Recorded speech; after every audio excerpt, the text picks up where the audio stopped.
بسم اللہ الرحمن الرحیم۔ السلام علیکم۔ درباری ٹی وی یوٹیوب چینل پر آپ سب کو خوش آمدید کہتے ہیں۔ کون کہتا ہے ہر چیز پیسے سے خریدی جا سکتی ہے؟ کچھ چیزیں ایسی بھی ہوتی ہیں جو سننے میں معمولی ہوتی ہیں، لیکن ان کی قیمت آپ بڑھتے بڑھتے اپنی جان تک گنوا بیٹھتے ہیں۔ عورت ہونا ہی شاید ایک گناہ ہے۔ ہمارے معاشرے میں جس قدر عورت ہراساں ہوتی ہے، دوسرا کوئی اتنا نہیں ہوتا ہوگا۔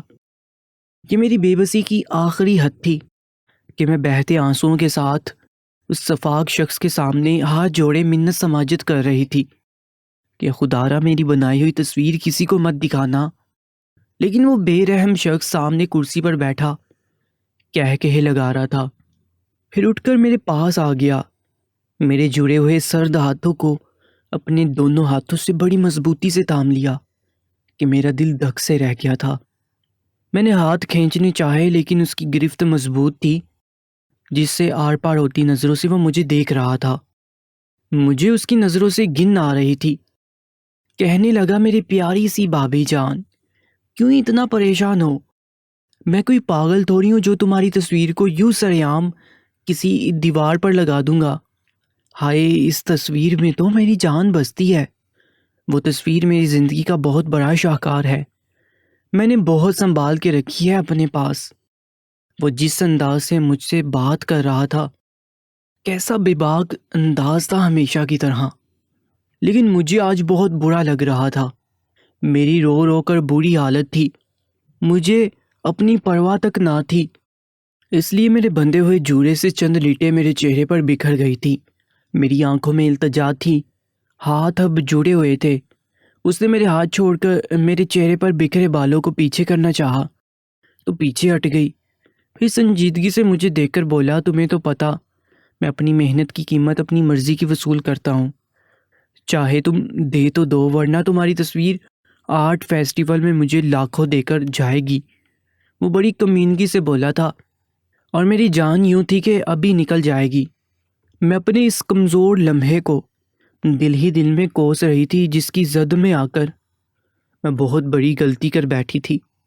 ٹھیک ہی کہتے ہیں کہ جب ایک مرد اور عورت ایک ہی چھت کے نیچے اکیلے ہوں تو تیسرا شیطان ہوتا ہے، لیکن میرے سامنے کھڑا میری بے بسی پر کہہ لگانے والا یہ شخص خود ہی ایک شیطان تھا، کمینہ تھا، گھٹیا انسان تھا۔ میں نے اپنے آنسو پونچھتے ہوئے کہا، بتاؤ تمہیں کتنے پیسے چاہیے؟ میری بات سن کر اس نے بغور میرے چہرے کو دیکھا، پھر کہنے لگا، بڑی محنت سے تمہاری تصویر کو میں نے بنایا ہے۔ تمہارے چہرے کے ایک ایک نقش پر پینسل چلاتے ہوئے بس ایک ہی آرزو تھی کہ اتنے حسین نقوش کو میں اپنے ہاتھوں سے چھو کر دیکھوں۔ یہ کہتے ہوئے اس کی آنکھوں میں ہوس کی چمک دیکھ کر مجھے افسوس سا ہو رہا تھا۔ اس کی بات سن کر میرا جی تو یہ چاہا ایک تھپڑ اس کے منہ پر رسید کر دوں، لیکن میں اس وقت مجبور تھی، اس کی بکواس سننا میری مجبوری تھی۔ کہنے لگا، ہر چیز کی قیمت پیسہ نہیں ہوتی، آگے تم سمجھدار ہو، تمہاری تصویر کی قیمت صرف تم ہو، جب چاہے میرے کمرے میں آ جانا۔ اس کی بات پر میں نے تعصب سے کہا، تمہارے بھائی کی بیوی ہوں میں، کچھ تو رشتے کا پاس رکھ لو، خدارا ایسا مت کرو۔ وہ میرے پاس آ کر کہنے لگا، تمہاری خواہش پر ہی تو میں نے تمہاری تصویر بنائی ہے۔ روز مجھ سے فواد کہتا ہے کہ مجھے مہرین کی تصویر دکھاؤ، کب تک اسے ٹالوں گا؟ میں نے اسے کہہ دیا کہ تمہاری بیوی کی اجازت نہیں، تم کہو تو دکھا دوں اسے۔ ان لفظوں سے میری جان لبوں پر آئی تھی۔ میں نے نفی میں سر ہلایا اور کہا، نہیں نہیں، خدارا فواد کو کچھ مت دکھانا، میں آ جاؤں گی تمہارے پاس، لیکن تم میری تصویر کو میرے سامنے پھاڑ دو گے، سارے ثبوت ختم کر دو گے جو تم نے میرے خلاف جمع کر رکھے ہیں۔ میں روتے ہوئے کہہ رہی تھی۔ اس بار اس نے میرے چہرے کو اپنے دونوں ہاتھوں میں لیا تھا، لیکن میں اسے پیچھے نہیں کر پائی۔ یہ میری مجبوری اور بے بسی کی آخری حد تھی۔ کہنے لگا، بس ایک بار تم میری خواہش پوری کر دو، میں سارے ثبوت مٹا دوں گا۔ یہ کہہ کر وہ میرے کمرے سے خود تو باہر چلا گیا، مگر میرے ہوش اڑا گیا تھا۔ میں ہکا بکا وہاں کھڑی کی کھڑی رہ گئی تھی۔ میں وہیں زمین پر گھٹنوں کے بل بیٹھ کر رونے لگی۔ مجھے نہیں معلوم تھا وہ مجھ پر ایسی گندی نظر رکھتا ہے۔ جو کچھ وہ مجھے کہہ کر گیا تھا وہ میں کبھی بھی نہیں کر سکتی تھی۔ کیسے کر سکتی تھی؟ میں بری طرح سے پھنس چکی تھی۔ میری ایک غلطی نے مجھے اس مقام پر لا کھڑا کیا تھا۔ کاش کہ میں نے اپنی بھابھی کی بات مان لی ہوتی۔ وہ بھابھی جس سے مجھے ہمیشہ سے چیر ہوتی تھی، وہ کتنی سچی اور مخلص تھی، اس کا اندازہ مجھے آج ہو رہا تھا۔ جواد اور فواد دونوں جڑواں بھائی تھے۔ فواد دیکھنے میں ہینڈسم اور وجیح تھے تو جواد بالکل ان کے برعکس تھے، خوبصورت نہیں تھا۔ میرا شمار بہت حسین لڑکیوں میں ہوتا تھا۔ میرا رشتہ میری رضامندی سے فواد سے طے ہوا تھا۔ شادی سے ایک دن پہلے میری بھابھی میرے پاس آئی، کہنے لگی، مہرین تم اپنے سسرال میں سب سے اچھے سے رہنا، بس اپنے دیور سے فاصلہ رکھنا، اس سے کبھی بھی ہنسی مذاق کا رشتہ مت رکھنا۔ یہ سن کر مجھے بھابھی کی بات پر غصہ سا آنے لگا تھا، کیونکہ ان کا رویہ میرے چھوٹے بھائی سے ایسا ہی تھا۔ میرا بھائی شوخ مزاج تھا، کبھی اگر بھابھی سے مذاق کر لیتا تو وہ بجائے مسکرانے کے سنجیدہ سی ہو جاتی اور چہرے پر سخت تاثرات لے آتی۔ مجھے بھابھی کی یہ بات بالکل اچھی نہیں لگتی تھی۔ مجھے تو پسند تھا کہ اگر دیور مذاق کر بھی لے تو کوئی خرج والی بات نہیں ہے۔ اس لیے جو پہلی بار جواد نے میری شادی کے اگلے ہی روز مجھے مذاق میں یہ پوچھا کہ میرا بھائی آپ کو کیسا لگا، تو بجائے مجھے سخت لہجہ اپنانے کے میں نے کہا، بالکل بور، تمہارے بھائی تو بالکل ان رومانٹک ہے۔ کیونکہ فواد ایک سیدھا سادہ سا انسان تھا، مخلص تھا، لیکن اسے آج کل کے لڑکوں کی طرح لفظوں سے تعریفوں کے پل باندھنے نہیں آتے تھے۔ میں جو بہت کچھ سوچ کر سسرال آئی تھی، شوہر کے چند جملوں کی تعریف سن کر بہت بور ہوئی تھی۔ مجھے تو لگا وہ میرے حسن پر غزل پڑھ دے گا، لیکن فواد نے پہلے ہی مجھ سے کہہ دیا تھا کہ مجھے یہ سب افسانوی باتیں نہیں آتی، میں تو سیدھا سادہ سا انسان ہوں۔ ہاں تمہارا بہت خیال رکھوں گا، اپنے فرائض میں بھی کوئی کوتاہی نہیں کروں گا، لیکن کسی فلمی ہیرو کی طرح بیوی پر قصیدے پڑھنا مجھے نہیں آتا۔ اس لیے میں نے جواد سے یوں ہی کہہ دیا تھا کہ تمہارا بھائی بور ہے، لیکن شاید مجھے اس وقت اس سے ایسا کہنا نہیں چاہیے تھا۔ ایسی بے تکلفی ہمیشہ عورت کو مہنگی پڑ جاتی ہے، کیونکہ وہ مجھے باتوں باتوں میں کچھ ایسے جملے بول جاتا جو مجھے شرم سے سرخ کر دیتے تھے، لیکن چونکہ پہلی بے تکلفی میں نے ہی شروع کی تھی، اس لیے میں اسے روک نہیں سکتی تھی۔ کبھی کہتا، فواد کو تمہاری قدر ہی نہیں ہے، میں فواد کی جگہ ہوتا تو تمہیں پلکوں پر بٹھاتا۔ اپنی بات کو زو مانی دے کر وہ ہنسنے لگ جاتا۔ ایک بار میں نے ٹوک دیا کہ مجھے آپ کہہ کر مخاطب کیا کرو، میں تمہاری بھابھی ہوں۔ کہنے لگا، تم مجھ سے عمر میں چھوٹی اور رشتے میں بھی بڑی نہیں ہو، کیونکہ فواد مجھ سے 5 منٹ چھوٹا ہے۔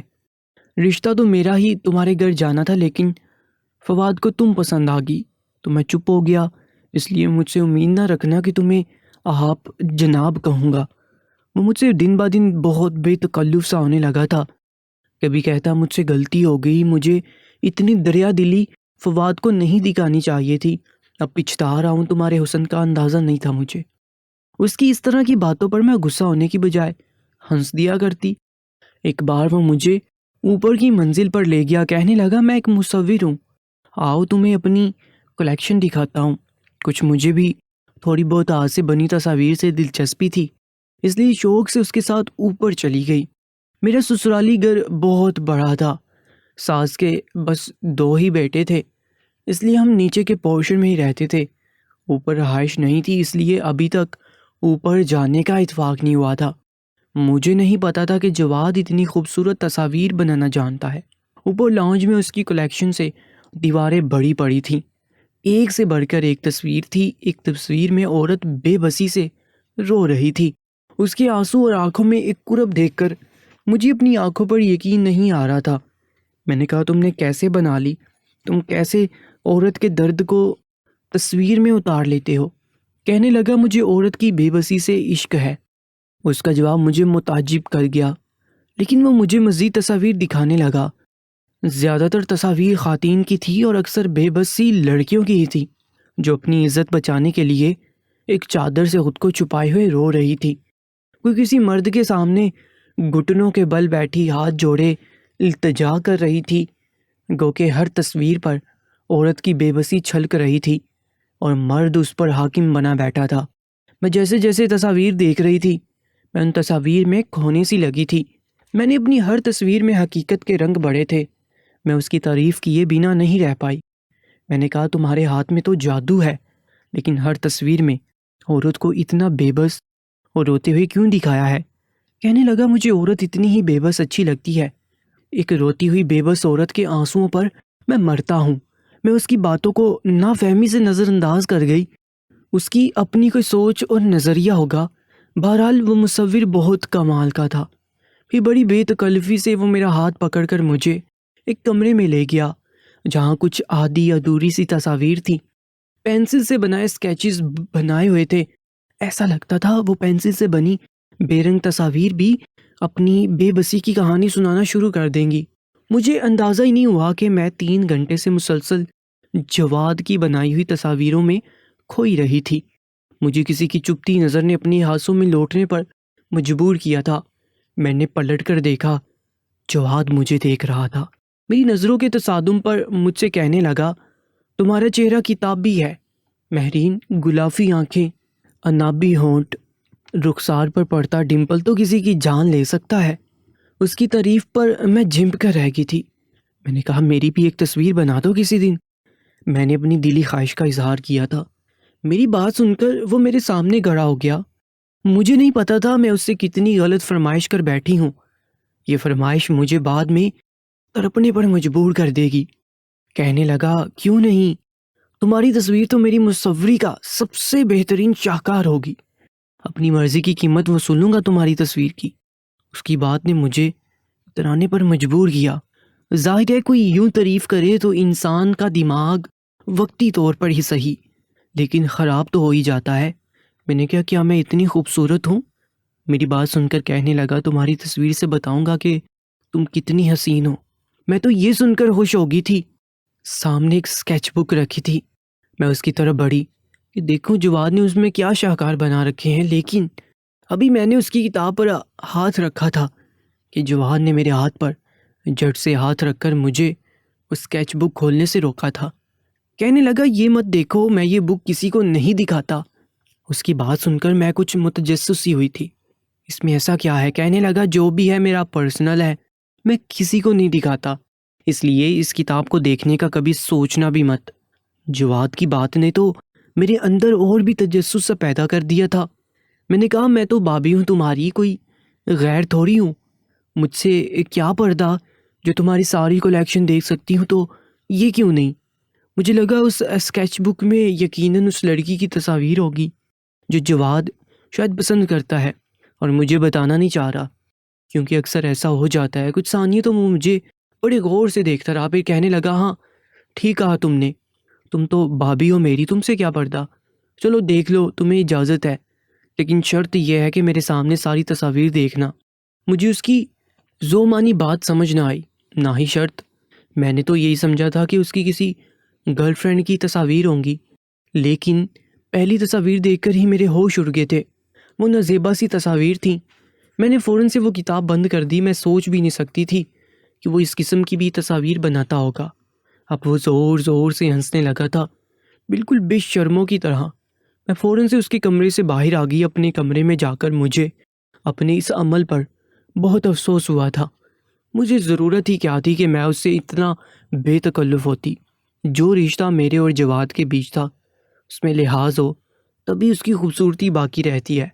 جو کچھ اس کی موجودگی میں نے دیکھا تھا، چند دن تو میں اس سے نظریں بھی ملانے سے کتراتی رہی، لیکن وہ بار بار مجھ سے بات کرنے کی کوشش کر رہا تھا، لیکن میں اسے موقع نہیں دے رہی تھی۔ زیادہ وقت اپنی ساس کے پاس ہی گزارنے لگی تھی۔ فواد جیسے بھی تھے، لیکن میں ان کے ساتھ ایک مطمئن زندگی گزار رہی تھی۔ وہ میرا بہت خیال رکھتے تھے۔ جواد مجھے مسلسل گور گور کر دیکھ رہا تھا اور میں اسے نظر انداز کیے مزید اس سے بے تکلف نہیں ہونا چاہتی تھی۔ جو میں نے جواد سے 10 دن بات نہیں کی تو ایک بار تو وہ میرے کمرے میں آ گیا۔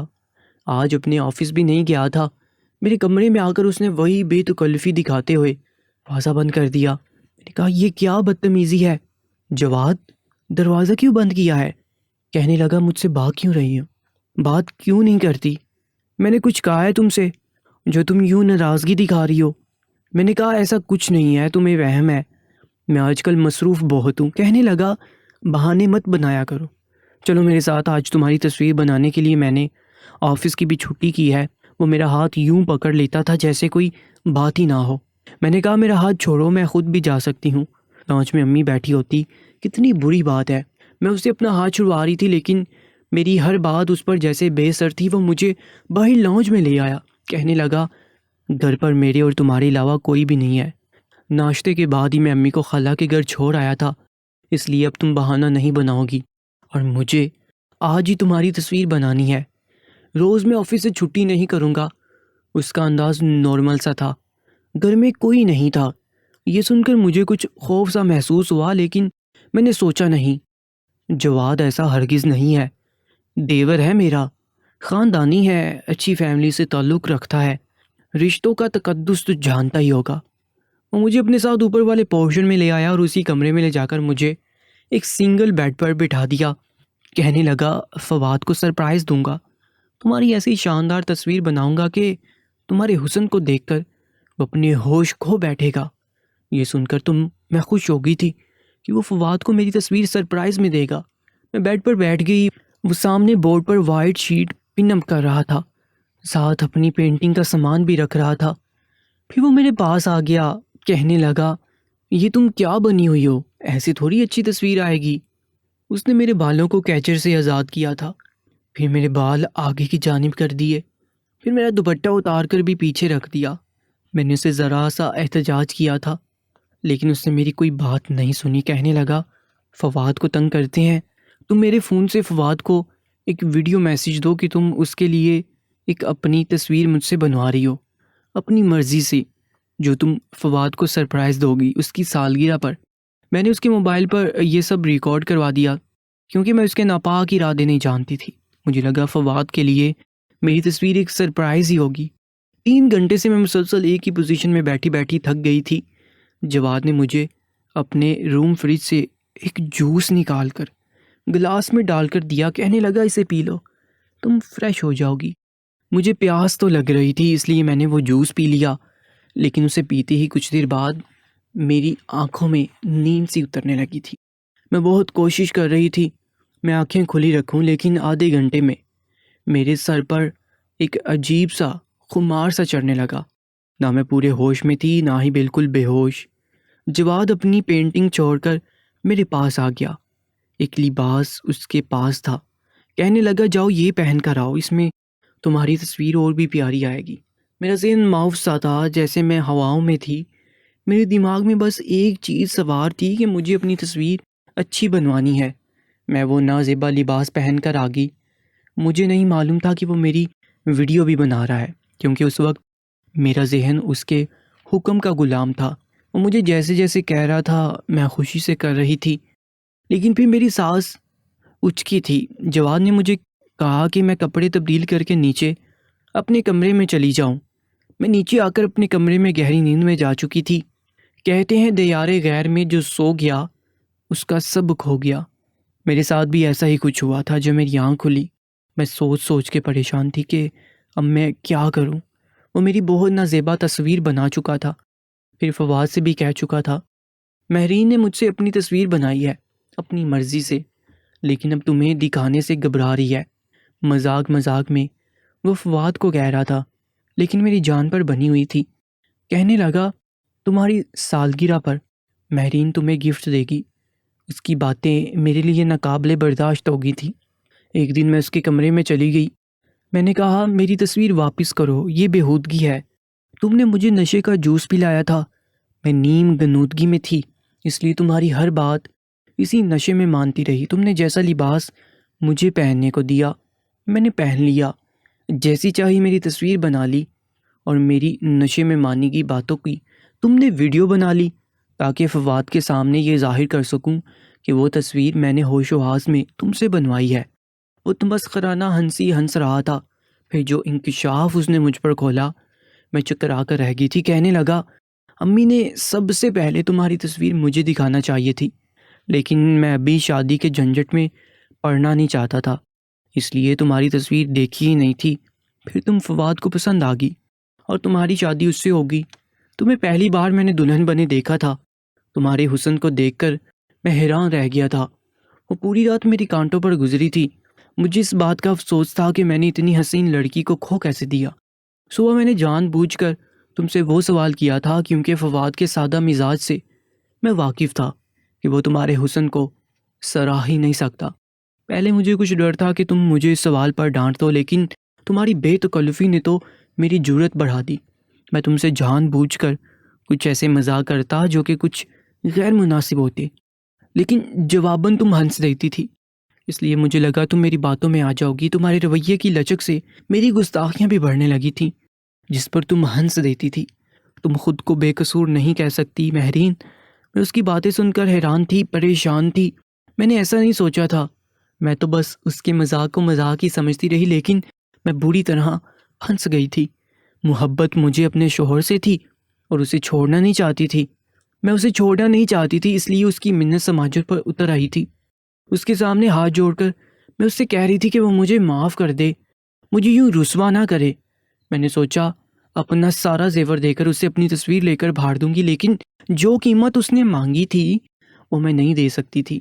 لیکن میں اس کو کہہ چکی تھی میں رات کو اس کے پاس آ جاؤں گی، لیکن میں یہ گناہ کرنا نہیں چاہتی تھی، اس لیے پہلی بار مجھے رب یاد آیا تھا۔ جواد کی منت سماجت میں نے کر لی تھی، لیکن انسان بہت خود غرض ہوتا ہے، کبھی غرض سے ہٹ کر نہیں سوچتا۔ میں نے جائے نماز بچھایا اور اللہ سے مدد مانگنے لگی، رونے لگی۔ رات کو مجھ سے کھانا بھی نہیں کھایا گیا۔ فواد جب سو گئے تو میں اس شچ و پنج میں مبتلا تھی کہ جواد کے پاس جاؤں یا نہ جاؤں۔ بہت دیر میں یہی سوچتی رہی، نہ جانے کیوں، لیکن میں اس گناہ کے لیے نہیں گئی۔ صبح جب سب آفس چلے گئے تو میں اوپر والے پورشن میں آئی، اسی کمرے میں جا کر اس کی لاک الماری کھولنے کی کوشش کرنے لگی جہاں میری تصویر اس نے چھپائی تھی۔ میں نہیں جانتی تھی کہ مجھ میں طاقت کہاں سے آئی تھی۔ میں نے پوری قوت لگا کر اس الماری کا لاک توڑ دیا، اس تصویر کے ٹکڑے ٹکڑے کر دیے۔ اصل مسئلہ اب ایک ہی بچا تھا، وہ تھا جواد کا موبائل۔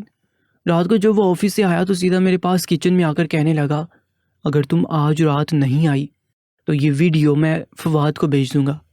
اس نے جیسے ہی اپنا فون مجھے ڈرانے کے لیے آگے کیا، میں نے فوراً سے اس کا موبائل لے کر سنک میں رکھ کر نل کھول دیا۔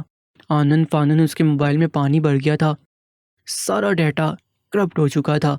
وہ مجھے مغلیات بکتے ہوئے اپنا موبائل لے کر بولا ابھی وہ تصویر فواد کو دکھاتا ہوں، لیکن وہ میں پہلے ہی پھاڑ کر پھینک چکی تھی۔ میرے اللہ نے میری عزت بھی بچا لی تھی اور عیب بھی بچا لیا تھا۔ جواد کے پاس کچھ بھی نہیں بچا تھا۔ اس کے بعد میں نے اسے اپنے پاس پھڑکنے کی بھی اجازت نہیں دی تھی اور اب میں اپنے گھر میں ہنسی خوشی زندگی گزار رہی ہوں۔ دوستو، آج کی اس کہانی کے بارے میں اپنی قیمتی رائے سے میں ضرور آگاہ کیجیے گا، اور ایسی ہی سبق میں اس کہانیوں کے لیے ہمارے YouTube چینل کو سبسکرائب کر لیجیے گا۔ اپنا بہت زیادہ خیال رکھیں۔ اللہ نگہبان۔